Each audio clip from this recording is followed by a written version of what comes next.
The Cleveland Browns quarterback problem has finally spoken. After weeks of chaos, confusion, conflicting reports, ownership reversals, insider bombshells, and a quarterback battle so messy and so complicated that it has consumed every sports radio station, every podcast, every football community from Cleveland to Los Angeles, the Cleveland Browns fan base has delivered its verdict. And the verdict is this: they understand the battle completely. They understand what is at stake for both sides, and they believe, by a margin that is remarkably close and shockingly contested, that the final decision is near.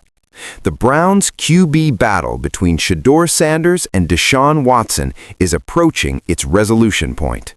The final chapter of this extraordinary offseason drama is being written right now on the practice fields of Berea, Ohio, in the weight rooms and film rooms and hallways of cross-country mortgage campus, and in the mind of a head coach who tried to draft one of these quarterbacks before he ever got to coach him. Fans across Cleveland and across the entire NFL understand every dimension of this story. And what they understand is that the answer, the real, final, permanent answer to who will be the Cleveland Browns starting quarterback when the 2026 season kicks off in September, is closer than it has ever been. And the path to that answer is one of the most emotionally and strategically complex stories in modern NFL history. Let's go through every single layer of it right now, from the very beginning to the closing moments of this battle that has defined the entire Browns offseason. The Cleveland Browns quarterback problem is not a 2026 problem. It is not a Shedeur Sanders problem or a Deshaun Watson problem, though both men are now the central figures in the latest chapter. The Cleveland Browns quarterback problem is a franchise-wide, generation-spanning, institutionally embedded crisis that has been running continuously since the team returned to the NFL in 1999. Since 1999, the Cleveland Browns have had a staggering 42 different starting quarterbacks. Cleveland Browns community, 42 in 27 years of professional football. That number is not just a statistic, it is the identity of a franchise, the identity of a team that has never, in over a quarter century of trying, been able to answer the most fundamental question in all of professional sports: who is our quarterback? Every year, new names, new hopes, new promises that this time, this quarterback, this roster would be different. And every year, the same result.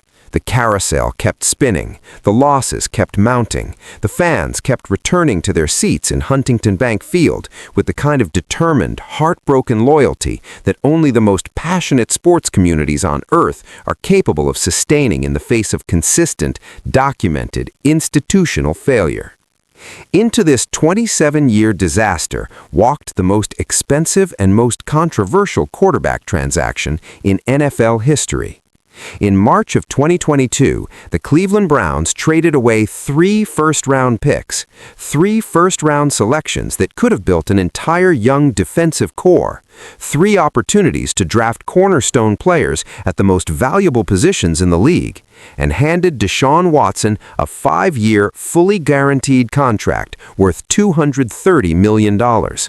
Watson has appeared in just 19 games since Cleveland gave him that deal in 2022, going 9-10 as the starter in those games, completing 61.2% of his passes for 3,365 yards, 19 touchdowns, and 12 interceptions, and posting a passer rating of just 80.7, a steep and dramatic drop from the 104.5 rating he averaged during his elite years with the Houston Texans. Heavy sports. And then, in October 2024, the Achilles tendon gave out. And then it tore again. And Watson missed the entire 2025 NFL season without playing a single snap, watching from the sideline as 3 other quarterbacks cycled in and out of a lineup that went 5-12 and finished the year without coming anywhere near the playoffs. In the previous year's reporting, owner Jimmy Haslam had called the entire Watson transaction exactly what it was, a big swing and miss. Those words landed like a sledgehammer on the entire organization. When the owner of a franchise publicly acknowledges that the most expensive acquisition in franchise history was a failure, it typically signals the end of an era. It typically means the transition is underway, that the failed investment is being written off, and that the organization is moving forward with a new plan and a new face. And the new face appeared to be exactly who most rational football observers thought it should be. Shedeur, the fifth-round pick who had shocked the entire NFL by delivering genuine, documented, legitimate performance in 7 late-season starts, earning a Pro Bowl alternate nod and demonstrating the kind of arm talent and competitive toughness that his new head coach would later describe on a national stage as elite playmaking ability. But then something happened that nobody fully expected.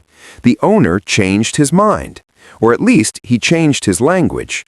At the NFL owners' meetings in Phoenix at the end of March 2026, Haslam stood before reporters and delivered a statement about Deshaun Watson that stopped the football world in its tracks.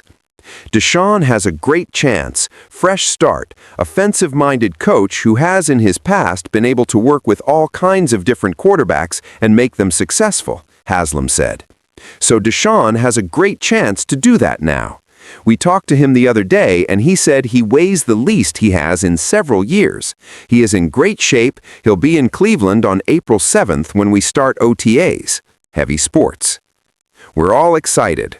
1 year after calling Watson a big swing and miss, 1 year after publicly acknowledging his organization had dug itself into a hole it needed to climb out of, now Haslam was standing at a podium saying he was excited about Deshaun Watson's return.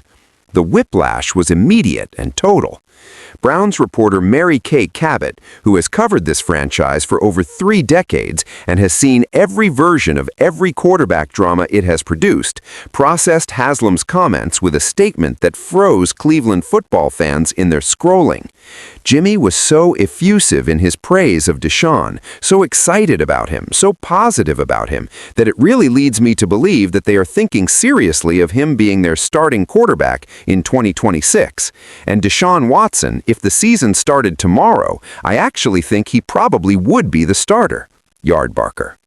If the season started tomorrow, from Mary Kay Cabot, that statement alone generated more Cleveland sports radio content than anything that happened in the 2025 regular season, because Cabot is not a hot take artist. She is not a provocateur chasing clicks. She is a journalist with 30-plus years of earned credibility and sourced reporting on this specific organization. And when she says Watson would probably be the starter if the season started tomorrow, she is reflecting genuine intelligence from inside the Browns building. NFL Network's Mike Garafolo then went even further on national television, saying on Good Morning Football, "Does Deshaun Watson have a chance to be the Browns' starter in 2026? Yes, he does. And in my opinion, he's got a great shot. In fact, at this point, if Deshaun Watson is the starter week 1 for the Cleveland Browns, this guy right here is not going to be surprised." Heavy sports. Not going to be surprised. 2 words that blew up the internet, because Garafolo is one of the most trusted and well-sourced insiders in the entire NFL. When he says he would not be surprised, it means something specific has been communicated to him from someone with knowledge of the Browns' organizational thinking. The language is calibrated. The sourcing is real. ESPN's Adam Schefter followed with his own assessment on the Pat McAfee show. I think Deshaun Watson being the starting quarterback for the Cleveland Browns is absolutely on the table. It feels like it's moving towards that right now. Yardbarker moving toward Watson. From Schefter, from Garafolo, from Cabot, all saying in their own words and with their own specific framing that the veteran, the failed experiment, the $230 million investment that has produced 19 games in 4 years was positioned ahead of the young quarterback who spent the entire winter in the building, gifted his new head coach a gold horse head, and earned a Pro Bowl nod by going 3-4 in 7 starts with minimal weapons and 0 preseason preparation. And this is where the fans stepped in. because Cleveland's fan base did not quietly absorb this information. They did not shrug and accept the insider reports and the owner's glowing statements and move on with their lives. They erupted. They voted, they screamed, they flooded radio stations and social media and community boards with the kind of raw, passionate, documented expression of collective opinion that only truly devoted sports communities generate.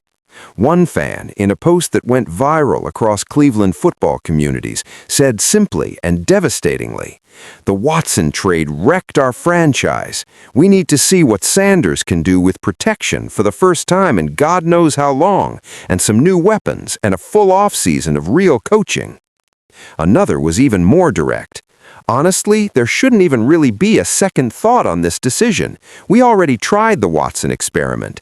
Now it's time to see if Shedeur can be a franchise QB or not.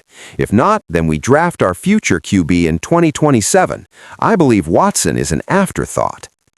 The rage was real. The exhaustion with the Watson era was documented and overwhelming. Some fans were even more absolute. Watson should never be allowed anywhere near the field ever again. Another wrote, "Sanders, I don't even want Watson in the stadium." One particularly sharp observation captured the psychological reality of the situation with painful accuracy. "He has $250 million guaranteed. He's not beating out a hungry, should-have-been a first-rounder on a fifth-round contract. He ain't got that dog in him no more. Once the pads come on and he gets hit, it's a wrap." The financial argument, the contract argument, the hunger argument. Cleveland's fan base was not just reacting with emotion. They were making football arguments, economic arguments, and psychological arguments all at the same time, all pointing toward the same conclusion. Shedeur Sanders is the right choice, and the entire organizational push toward Watson feels like a desperate attempt to justify the worst financial decision in the history of this franchise. But here is where the story gets genuinely fascinating, because the fans did not speak with one unanimous voice, not even close. When Cleveland fans were polled and asked directly who they thought the Browns would start in Week 1, not who they wanted to start, but who they believed the organization would actually choose, the result was remarkably tight. 54% believed Sanders would ultimately get the start, while 46% believed it would be Watson. 54 to 46. That is not a landslide. That is not a decisive community verdict. That is a fan base that, despite its clear emotional preference for Sanders, has been burned by this organization's decision-making so many times that nearly half of them fully expect the Browns to make the choice that makes the least football sense, because they have seen it before, over and over and over again. For 27 years and 42 starting quarterbacks, this franchise has chosen the path that football logic would not have suggested, and the result has always been the same. So when Cleveland fans are asked who they think their team will start at quarterback, the answer, Watson, does not come from optimism. It comes from the weary, experienced, deeply earned conviction that this franchise will find a way to make the wrong call, because it always has. The former quarterback voices are divided too, and the arguments on both sides carry genuine weight. Former Browns quarterback Brian Hoyer went on SiriusXM and backed Watson, saying, "I think Todd Monken, with Deshaun's skill set, and we saw what he was able to do with Lamar Jackson, they're a player that not just sits in the pocket, but can move, can use their legs to a certain extent. I actually think it's a great option because if Deshaun's back and healthy and can play the way that Deshaun Watson can play, I think he's your starting quarterback. They didn't give him all this guaranteed money because he wasn't a good player. At some point, Deshaun was one of the best quarterbacks in the league. It's not as crazy when you really think about it and you take the emotion out of it that they're going to give him an opportunity to win this job. Take the emotion out of it. That is the instruction, and when you do, when you strip away the rage about the cost and the failed promise and the 27-year carousel, you are left with a football argument that has some merit. Watson in 2020 was genuinely elite. He led the NFL in passing yards with 4,823. He posted a passer rating over 104. He was the second-best quarterback in professional football, and he did it with tools, athleticism, arm strength, improvisational ability, deep ball accuracy that are built into the physical structure of who he is as an athlete, not acquired through repetition. Those tools do not disappear. The question is whether 2 Achilles surgeries and 18 months away from professional football have damaged the machinery that delivers those tools. And that question cannot be answered by anyone sitting in a press conference or recording a podcast. It can only be answered on the practice field, which is exactly where everything now stands. But the football argument for Watson has a counter that is equally compelling, and it comes from one of the most credible voices in Cleveland Browns media. The Athletic's Zac Jackson, who covers this team with the kind of daily access and institutional knowledge that gives his assessments genuine weight, said he feels stronger than ever that Sanders will start over Watson, writing, "I know the folks atop the Browns organization publicly praised Deshaun Watson.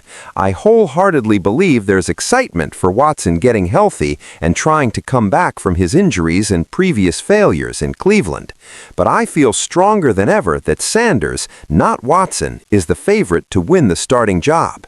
Sanders is 24 and signed for 3 more seasons. He was never the team's plan A last season and might not be plan A for the future, but giving Sanders every chance to win the job and make real progress is clearly the best option right now." Stronger than ever, from the man who covers this team every single day, who knows which voices inside the building say what, and which organizational statements are performance and which are genuine. Jackson sees something that the national narrative, driven by Watson's pole position reports and Haslam's effusive praise, is obscuring. He sees an organization that understands, at its football operations level, that the conversation inside the building has quietly shifted towards Shedeur Sanders as the more realistic option heading into 2026. Quietly.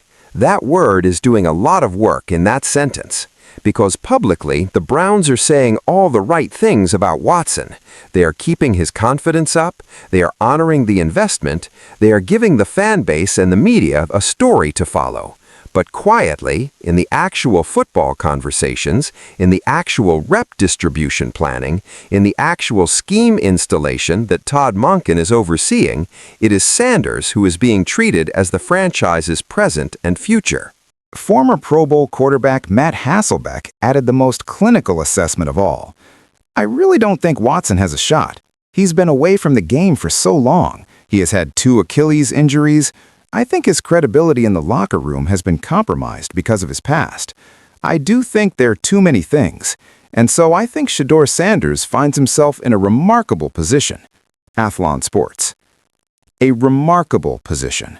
Not a desperate position. Not a vulnerable position, a remarkable position, because Sanders is a 24-year-old quarterback who was drafted in the 5th round, who spent his entire rookie year battling up a depth chart he was never supposed to climb, who took over in Week 12 of a 5-12 season and delivered genuine moments of brilliance in a 7-game stretch that earned him a Pro Bowl nod, and who is now heading into his 2nd professional season as the de facto incumbent starter for a franchise that paid $230 million for someone else.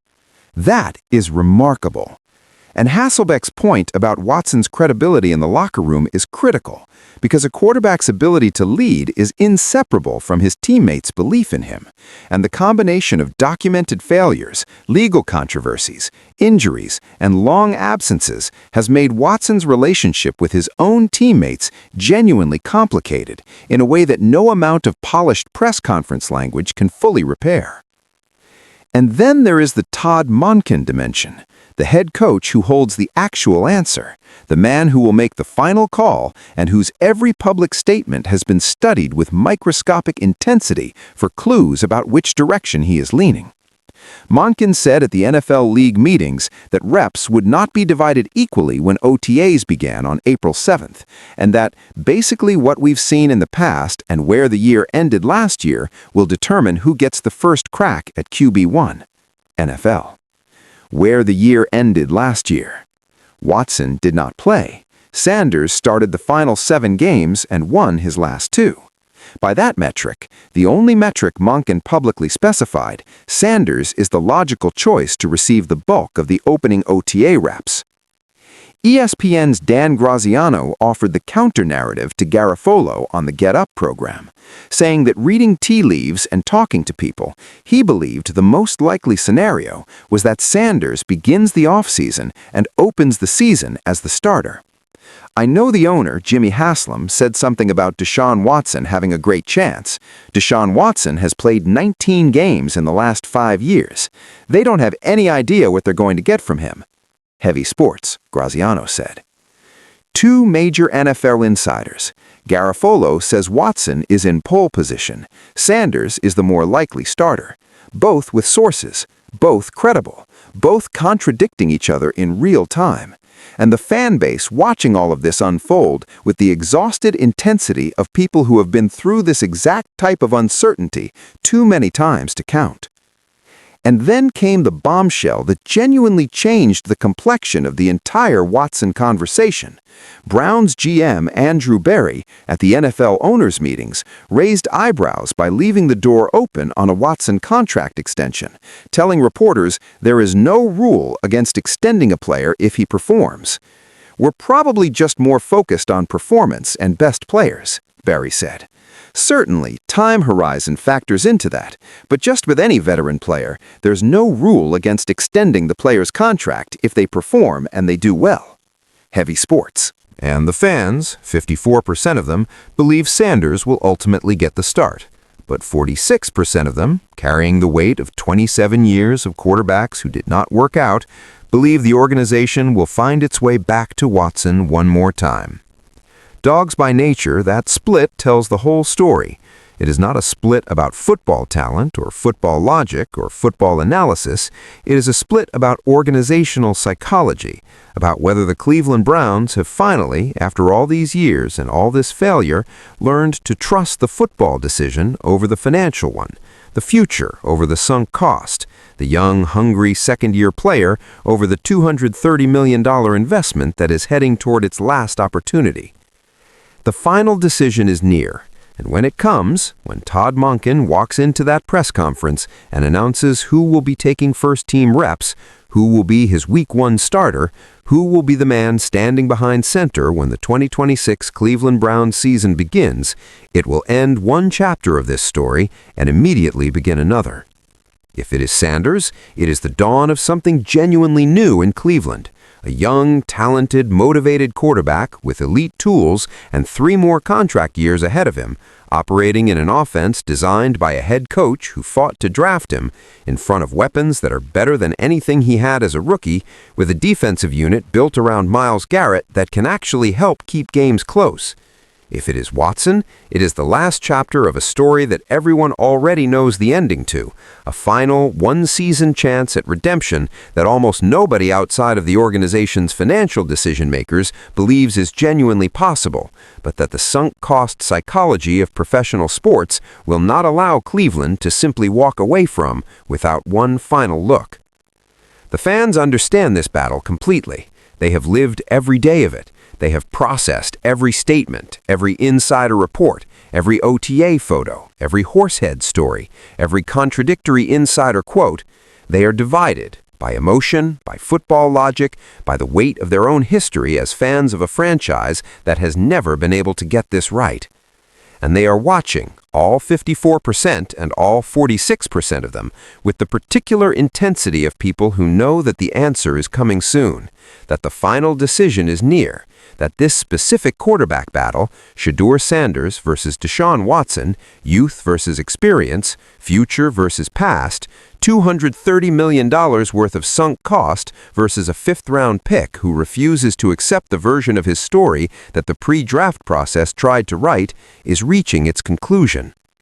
And when it ends, the Cleveland Browns will know, finally, one more time, whether they chose right or wrong, whether they have learned from 27 years, whether 42 quarterbacks were finally enough for this franchise to understand that the decision should be made with eyes open, with logic clear, with the courage to choose the future rather than protect the past. The final decision is near. The practice fields are open, the clock is ticking, and the entire NFL is watching Berea, Ohio. Disclaimer: this video is based on publicly available reports, official statements, insider reporting from NFL Network, ESPN, The Athletic, Cleveland.com, Heavy Sports, and other credible outlets, and ongoing 2026 Cleveland Browns offseason developments. All information reflects reporting available as of April 5, 2026. This content is for entertainment and informational purposes.